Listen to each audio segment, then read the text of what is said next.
Divisible ಪೂಲ್ಗೆ cess ಮತ್ತು ಸರ್ಚಾರ್ಜನ್ನು ಕೂಡ ಸೇರಿಸಬೇಕು ಅಂತ ಹೇಳಿದೆ.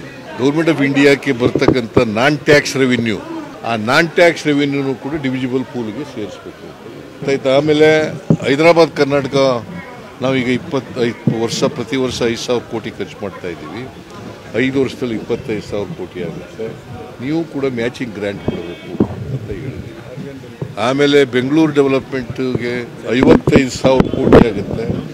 ಕನಿಷ್ಠ ಪಕ್ಷ ಅದರಲ್ಲಿ ಅರ್ಧನಾರು ಕೊಡಬೇಕು ನಮಗೆ ಅಂತ ಹೇಳಿದ್ವಿ. ಮತ್ತು ವೆಸ್ಟರ್ನ್ ಘಾಟ್ ಇದು ಡಿಸಾಸ್ಟರ್ ಮ್ಯಾನೇಜ್ಮೆಂಟ್ನಲ್ಲಿ ಕೂಡ ಲ್ಯಾಂಡ್ ಸ್ಲೈಡ್ ಆಗ್ತಾ ಇದೆ, ಅದಕ್ಕೋಸ್ಕರ ಕೊಡಬೇಕು ಅಂತ ಹೇಳಿ. FCNC ಇರ್ತಕ್ಕಂಥ ಒಳ್ಳೆ ಪರ್ಫಾರ್ಮ್ ಮಾಡ್ತಕ್ಕಂಥ ಸ್ಟೇಟ್ಗಳನ್ನ ಪೀನಲೈಸ್ ಮಾಡಬಾರ್ದು. ನಾವು ಪರ್ಫಾರ್ಮೆನ್ಸು ಇದನ್ನು ಮಾಡಬೇಕು. ಬಿಕಾಸ್ GDPಗೆ ನಮ್ಮದು ಕಾಂಟ್ರಿಬ್ಯೂಷನ್ ನಿಯರ್ಲಿ 9% ಕಾಂಟ್ರಿಬ್ಯೂಷನ್, 1.5% ಗೆ ಮಾಡ್ತಾ ಇದ್ದೀವಿ.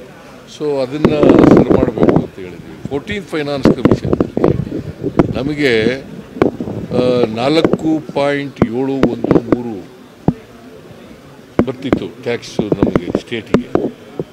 ಅದು 15th ಫೈನಾನ್ಸ್ ಕಮಿಷನ್ನಲ್ಲಿ 3.647 ಆಗಿಬಿಟ್ಟಿದೆ.